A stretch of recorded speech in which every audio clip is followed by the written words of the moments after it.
How's it going, everyone? So it is time for another Green Bay Packers mock draft. Now, this will be my first official 7-round Green Bay Packers mock drafts. Of course, I've done a couple mocks in the previous weeks with Aaron Rodgers trades and a couple 3-rounds and some 5-round mock drafts, but this will be my first official 7-round mock draft for the Green Bay Packers. As we get closer and closer to draft day, actually just 11 weeks out, obviously a ton will change over those 11 weeks going through the NFL Combine, players rising and players falling. Now, last week's mock draft, we had an Aaron Rodgers trade involved, and that was trading him to the Las Vegas Raiders, picking up a package of draft picks, including their 7th overall draft pick. But for our first 7-round mock draft, we are not going to be trading Aaron Rodgers or trading any huge assets on this football team. This mock draft will involve trades within the drafts, whether that be with draft picks trading up or trading down. But again, there will be no Aaron Rodgers trade. I just made a video today on what he said on the Pat McAfee show yesterday. Basically, everything Adam Schefter and Ian Rappaport has said has pretty much been fake news, and we don't have a true answer for Aaron Rodgers yet, whether he's going to retire, play, or be traded. So for that sake, we're going to go with this first 7-round mock draft without an Aaron Rodgers trade. Also, just a reminder to head over to Underdog Fantasy and sign up on their website using my link down in the description. They will match up to a $100 deposit. They have a ton of drafts going on right now with the NFL. So if you want to get in on that and set up some really early NFL drafts for the future season, I just did one myself.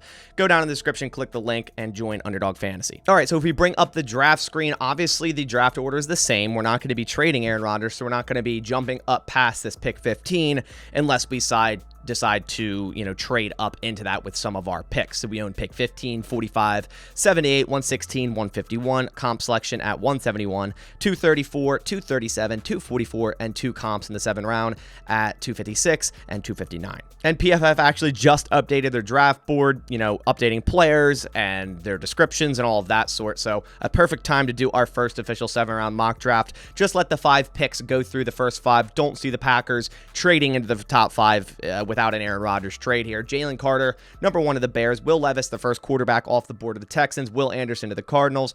Bryce Young to the Colts. And Quentin Johnston all the way up here at pick number 5 to the Seattle Seahawks. So I actually let the rest of the picks ride as well. Kalijah Cansey goes at number 6 to the Lions. He's been flying up board. CJ Stroud at 7 to the Raiders. Devin Witherspoon at 8 to the Falcons. Tyree Wilson at 9 to the Panthers. Lucas Van Ness to the Eagles. Brian Branch to the Titans. Peter Skoronski to the Texans. Broderick Jones to the Jets. And Miles Murphy to the Patriots. He's been falling a bit, kind of falling below Lucas Van Ness now. Another player that has also kind of been falling has been Christian Gonzalez, just a tiny bit, but still an option here at pick 15. Anthony Richardson on the board. Don't see the Packers drafting him if they keep Aaron Rodgers, obviously. Paris Johnson is still here. Really nice tackle here. Brian Breezy, Jordan Addison, Jackson Smith, and Jigba. Joey Porter's kind of been climbing up some boards here. Zay Flowers, Deontay Banks, Andre Carter, and Dalton Kincaid. Now, although I am really intrigued with Christian Gonzalez here, the Packers only have 1 first-round pick, and I'm not necessarily sure they'd sit at 15 and go ahead and draft a cornerback. Plus, all these really talented players still on the board, Paris Johnson, Brian Breezy, a bunch of wide receivers, and some edge players such as Andre Carter and Nolan Smith. There's a lot of talent on this board, so in this case, I think I'm going to look at trading down, and if we go to the trade here, a team that wants to trade down with us is the Jacksonville Jaguars at pick 24. So you're dropping a little bit, but you can get a lot of draft capital back, and that's a good thing. I mean, we pick at 15. If someone like Miles Murphy was there, he went right before us. That might be a nice pick there, but he's not on the board. And there's some other edge players down the list that are nice. So the Packers do have a big edge need, and getting more draft capital to get more talent later in the draft. But in the middle rounds where they're kind of have a huge hole from pick 78 to 116, if we traded the Jags, we're giving 15, we're receiving 24. And we're also going to try to get 56 and 88. It says there's a 54% chance it's accepted. We're going to go ahead and offer this trade, and it is going to be accepted. And we drop a bit to pick 24, but now we have 24, 54, 56, 78, 88. So we have a lot of draft capital in the first and second to 3rd round. All right, and the next picks that went, Brian Breezy was the player the Jaguars traded up to draft. Not a bad decision there. Anthony Richardson to the Commanders, Paris Johnson to the Steelers, Addison to the Lions, Christian Gonzalez, player we're looking at, fell to 19 to the Bucks, Deontay Banks to the Seahawks, Zay Flowers to the Chargers, Joey Porter Jr. to the Ravens, Andre Carter II to the Vikings. So now we're sitting here at 24, There's a lot of good players here on the board here. We have JSN, which right now is looking like it might be my pick. We have Nolan Smith, an edge player who I really like as well. The Packers obviously have a need at edge. Michael Mayer's kind of been falling down boards. I kind of, at this point, like Musgrave over him. Musgrave has extreme speed. He might be one of the fastest guys at his height and weight at 6'6", 250 pounds, and didn't really have that much production at Oregon State. And the same thing is said, is it worth drafting a tight end in the first round? Most of the time, it is not. So that leaves me at Jackson, Smith, and Jigba. It says here, if you don't have a well-defined slot role in your offense, JSN isn't worth a first rounder. If you do, he should be your wide receiver 1. Now, the Packers have a well-defined slot role in their offense, and they have really no player to play it. Will Randall Cobb come back? Possibly. Romeo Doubs, Christian Watson, kind of outside guys. Doubs can play in the slot. And we see here Jackson Smith and Jigba. What's his role? Slot. Ran 83% of his routes from the slot in his career, where he proved to be a sure-handed receiver who possesses the short area speed to separate from defenders and consistently move the chains, where he can improve very little. It's not to say there's nowhere JSN can improve, but rather that the most deficient areas of his skill set all revolve around purely physical tools. So the Packers have a need at wide receiver. Aaron Rodgers comes back. They don't trade him. They're finally going to draft a wide receiver in the first round here. Now, they traded up in the second round to draft Christian Watson. That was pretty much the same thing. It's just he was a second rounder. They still traded up to grab a guy for Aaron Rodgers. I don't see Allen Lazard returning. I do see possibly Randall Cobb returning, but does he have enough, in his tank to be that sure slot receiver that he once was in his career? Adding someone like Jackson Smith and Jigba, who last year, 1,595 yards, 9 touchdowns, absolutely insane.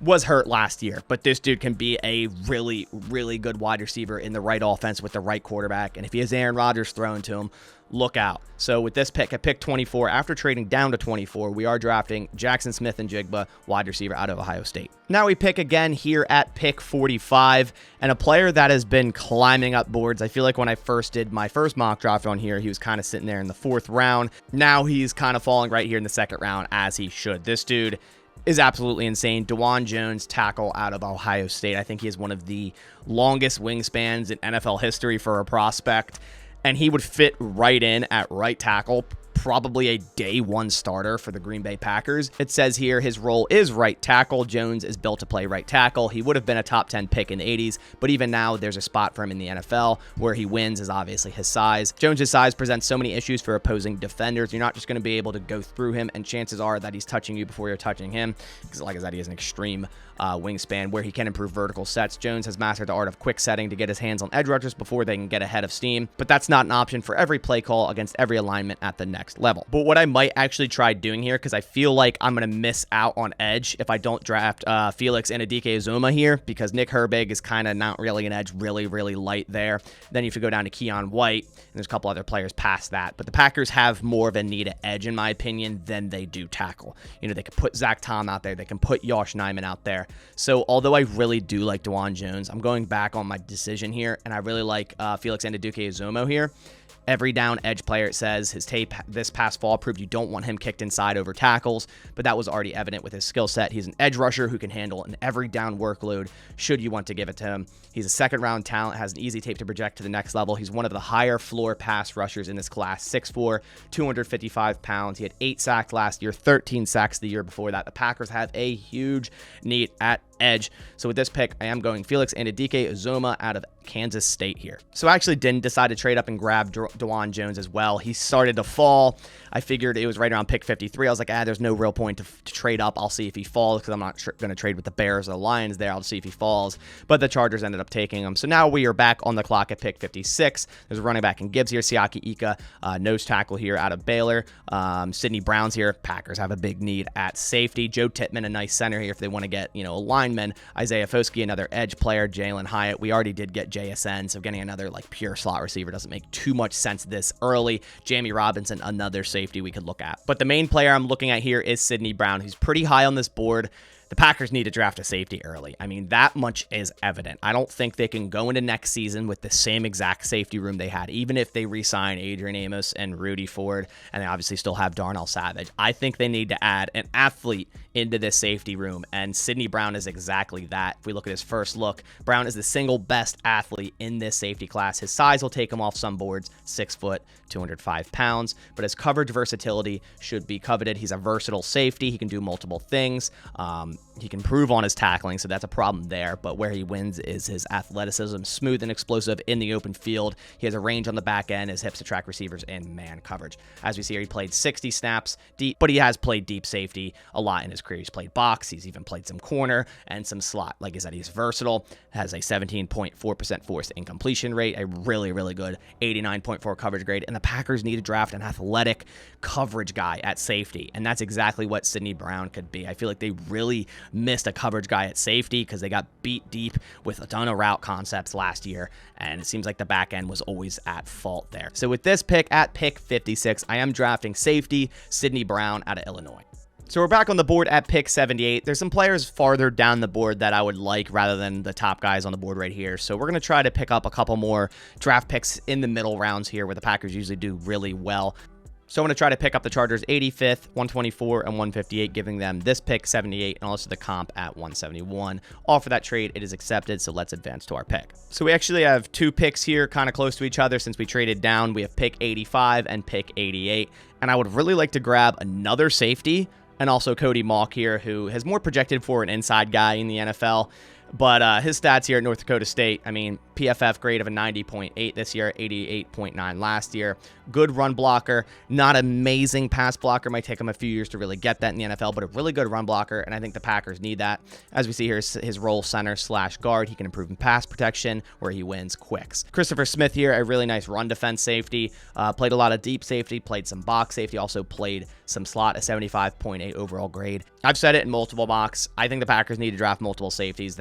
That position is really struggling, and it's been struggling for the past 2 years because of the lack of high-end draft picks in that position. I mean, last year drafting Tariq Carpenter in the 7th round as your only safety pick in the draft, and that dude's pretty much a linebacker, and it's only going to play, special teams for you. So you got to use draft capital and safety in this draft. So honestly, I wouldn't be too surprised to see two defensive backs that kind of have some versatile roles with Sidney Brown and Christopher Smith here in the first 3 rounds. So with this pick, we are going to go Christopher Smith, safety out of Georgia, and hope Cody Mauch drops, 3 picks, which he should, to pick 88. And 2 picks later, there are Parker Washington and Jacqueline Roy. I do like Parker Washington, but we already got JSN, and Parker mainly played slot at college, so wasn't really looking at him. We could go another edge here with Colby Wooden here, but I'm going to go Cody Mauch here. I think it's important for the Packers to get a lineman here, just a depth guy. He could, kind of compete at center. He could compete at one of the guard spots. They could put him at right tackle. He has a lot of versatility, 6'6", 303 pounds. He's a 3rd-round talent, at least for PFF as of right now. We haven't drafted a lineman yet. We kind of passed on DeJuan Jones. Cody Mauch is a solid, lineman, a good run blocker. The Packers could use that. So pick 88, we are going Cody Mauch, tackle out of North Dakota State. Now we are here at round 4. A lot of players on the board that I like. Cedric Tillman, Taji Spears here. Spears, is really flying up boards for his route running ability. And I think this would be a really good pick here in round 4. We pick at 116, also at 124. I also really like KJ Henry. I feel like he's undervalued due to Myles Murphy in that same defense, but he was also really, really good. So my goal here is going to be to get both of these guys. So with this pick, Taji Spears, Tulane, a 90.2 grade this year, also a 90.2 in 2020, a 78.2 last year, had 1,586 rushing yards, also had 28 targets, 22 receptions for 251 yards receiving. This dude can do multiple things, 5'11", 195 pounds, could eventually be the replacement to Aaron Jones in this offense. I think the Packers retain Aaron Jones. He's here for at least another year, but I think they do need to get a 3rd running back like this guy to be the future next to A.J. Dillon in future years, and I think that's exactly what he would be. Yards after contact per attempt, 4.55. This dude can make people miss and, create space. I really like him, especially here in the 4th round, so I'm going Taji Spears, best player available by far, running back out of Tulane with this pick. Now we're here at pick 124. KJ Henry went at 120. Didn't feel the need to trade up because, again, he was so close to our pick. I was just going to see what happened. Didn't end up landing him. And right now you might be going, hey, how come you have not drafted a tight end? Now, in this scenario, I'm thinking maybe the Packers could go out and sign someone like Mike Gesicki because I think he would offer more to the offense than, a third or fourth round tight end. Now, they could turn into something special, but as of right now, there's really no tight end anywhere near this projection. We're at 124. The next tight end rank is at 177. Now, some of these guys we could look into around those picks, but I'm not going to reach at 124 here and draft a tight end. So looking at the board, we have another safety. Don't see the need for that. We do have a defensive line here in Zach Pickens. We have a couple linebackers as well. So for the next pick, I'm going to go with some defensive line depth here with Byron Young. Don't see them bringing back Dean Lowry. I do trust in, obviously, Kenny Clark, Devontae Wyatt, and TJ Slayton. Jerron Reed's also a free agent, as is Dean Lowry. So I think they need to kind of draft a guy to be behind and rotational defensive lineman. And Byron Young could be exactly that. Had 4 sacks last year in this Alabama defense, 78.2 PFF grade, good pass rush grade, good run defense grade, good true pass set pass rush grade, pass rush win rate pretty high as well at 12.4%. I think this is a pretty nice pick here at round 4, getting some defensive lineman depth. I like him better than Zach Pickens, especially with his fit in this Packers defense. So I'm going to go Byron Young here, defensive lineman out of Alabama at pick 124. So with this pick here at 151, I think I'm going to add another edge in this draft class. I do believe the Packers draft 2 edge guys, one early, one mid to late round. So this kind of fits here. Yasir Abdullah had a lot of production at Louisville the past 2 seasons. 11 sacks last year, 9 sacks the year before that, a 90.8 pass rush grade, and a whopping 21.2% pass rush win rate. A little bit undersized, actually a decent bit undersized for the Packers, usually at 6'1", 242 pounds. But this is a guy you could bring on pure passing downs and say, hey, go get the quarterback, because the Packers need more of those guys. And as I always say, you can never have enough guys to get after the quarterback. So here at pick 151, I am going Yasir Abdullah, edge out of Louisville. Here at pick 158, I am going to finally go and grab a tight end. Now, again, I am kind of basing this mock draft on the Packers going out and signing or trading for a tight end, just as, all the other draft picks early in this draft kind of felt to me more than a tight end would. As I always say, it's kind of to draft a tight end in the first or second round. We're going to go with another tight end out of Cincinnati now. Yes, Josiah DeGuara hasn't worked out too well, but honestly, last year I feel like they should have given Josiah more snaps. So we're going to go with another tight end out of Cincinnati, Josh Weil here. He had decent production the past 3 seasons, even a 90.9 in 2020, but 300 plus yards 3 seasons in a row. It's nothing to wow you, but you're also here in the 5th round, where you can draft a guy like this, a kind of similar, Travis Kelce out of Cincinnati, and he turns into something great. So you're going to take a flyer here. You're going to draft a tight end. You're likely already have your starting tight end going into this season with a free agent, like I said. So with this pick, we're going Josh Weil or Wiley. I'm not sure how to pronounce that exactly. Tight end out of Cincinnati here at pick 158. Now we are all the way down to the 7th round, and we actually have 5 picks remaining in the 7th round. It's not too far-fetched. I don't think they'll have 5, but last year they made 4 selections in the 7th round. The Packers like to draft in the 7th round. They like taking flyers at players and basically being able to draft them and secure them rather than having to fight for them in undrafted free agency. So with our first pick at pick 234 in the 7th round, some players on the board: Jaron Hall, a quarterback out of BYU, but a player that sticks out, getting another tackle, another offensive lineman here in the 7th round. You're just taking flyers at players. And TJ Bass here, not the name why I'm drafting him. But he's only allowed 1 sack last year and 2 sacks the year before that. Played a lot of left tackle, also played a lot of left guard, so has some versatility. And we know how the Packers love their versatile offensive linemen. I think he'd be a decent pick here in the 7th round. So at pick 234, we're going TJ Bass, tackle out of Oregon. For a second 7th round draft pick, I'm going to do it. I'm going to go and draft the fullback Hunter Luepke. Let me know if I'm pronouncing that wrong, out of North Dakota State. Let's bring back the fullback position. 6'1", 236 pounds here. Had an 88.8 last year, a 92.2 the year before. 500 plus rushing yards the last 2 seasons with a decent amount of touchdowns. I feel like the Packers could use a guy like this as their H-back guy or even a goal line back. I know obviously they have A.J. Dillon, but I think it would be fun to bring back a guy like this. There's so many teams like the 49ers with Juszczyk who use a guy like that, and I'm always so jealous. I'm so reminiscent of the John Kuhn days. And I want Hunter Luepke here, fullback out of North Dakota State, and at pick 237. Here at pick 244, we're going to add another wide receiver in this draft class in Michael Jefferson out of Louisiana here. Decent production last year, 810 yards, 7 touchdowns, 76.8 receiving grade, 2.72 yards per route run.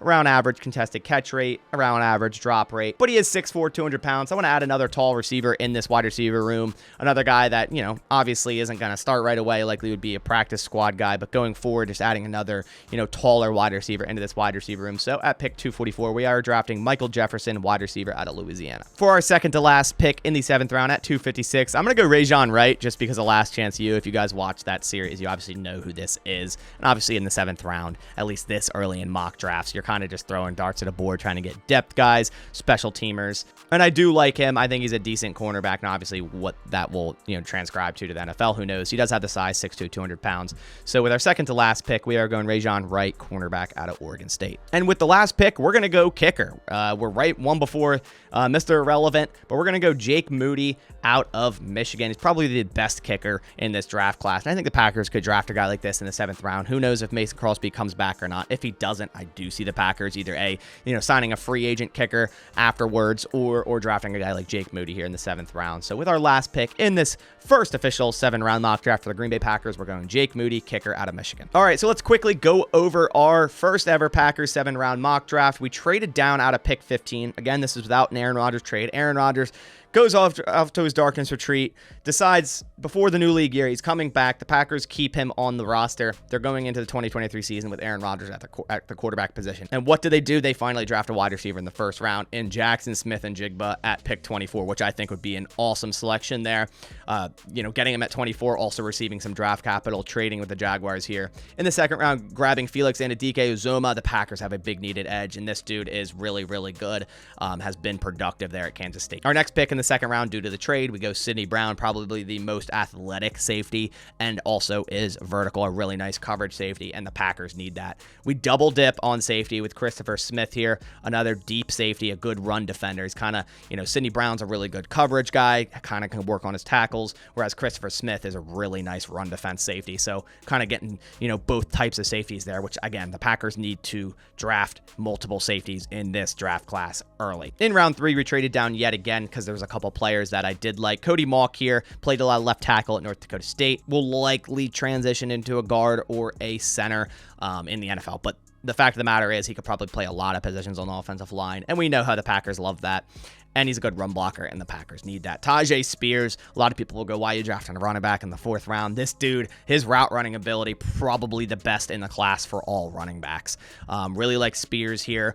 Maybe a future replacement for an Aaron Jones. So got him at pick 116. Byron Young, defensive lineman depth. They need that with Dean Lowry and Jerron Reed and pending free agents. Yasir Abdullah, an undersized edge. Just adding another guy, a pure, pass rusher in passing downs, adding that guy into the room in round 5. Josh Weil, kind of assuming the Packers would sign someone like Mike Gesicki, and then just draft a tight end late in the later rounds, hoping he might turn into something like Josh Weil here, tight end out of Cincinnati. TJ Bass, another, versatile tackle. He played left tackle at Oregon, also left guard, getting another versatile guy in the 7th round. We had 5 7th-round picks. Hunter Lupecki here. I wanted to bring a fullback into this offense, bring the fullback back in the NFL. Drafting a receiver here at pick 244, Michael Jefferson, a 6'4" wide receiver. Again, you're kind of just throwing darts at a board and hoping one hits bullseye at this point in round 7. Rajon Wright, really liked him in Last Chance U, so that's why I drafted him here in round 7. And then Jake Moody, who knows if Mason Crosby comes back. He's probably the best kicker in this draft class, so I'm going Jake Moody, kicker out of Michigan, to round out this draft. So that about does it for my first 2023 Green Bay Packers 7-round mock draft. This one included trades. It included an Aaron Rodgers-led Green Bay Packers team. We'll see what happens in the next coming weeks, whether Rodgers is retiring, coming back, getting traded.